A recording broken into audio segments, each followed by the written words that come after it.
মাদিগুলো আবার নরগুলো আবার একটু ঠান্ডা দেখতেছি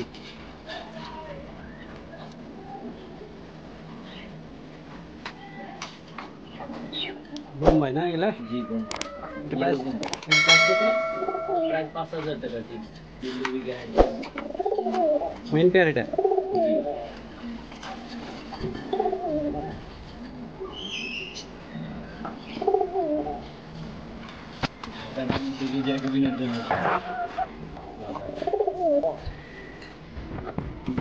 ছিল ভালো অনেক বিগ সাইজটা ইয়েলো কিং আমার কাছে তখন খাতা ছিল খাতা ছোট খাতা এই খাতায় হইতো না মানে এই যে খাতা দেখতেছে না এটার ভিতরে নুয়ে নুয়ে থাকে এত বিগ সাইজ কিনছিলাম কমই একজন লোক বিক্রি করে দিছে তার আমার এক জোড়া দিয়ে দেয় উনি আবার করতো কি আপনার পেন্সিল আইটেম ছিল ভালো ভালো দামি দামি পেন্সিল আইটেম ছিল সব করতে আপনার পাইকারের কাছে বিক্রি করে দিচ্ছে উনি করতো কি কিং এর বাচ্চা ঠিক আছে ওগুলো জবে করে রাখে লাভের বাচ্চা জবে করে রাখে যে পেন্সিল ওগুলো বাচ্চা জবে করে রাখে মানে বাচ্চা খাওয়ার জন্য ওগুলো কি আমি পরে বলে কি আমি আপনার বাচ্চা 2,000 টাকা দিই এই কিং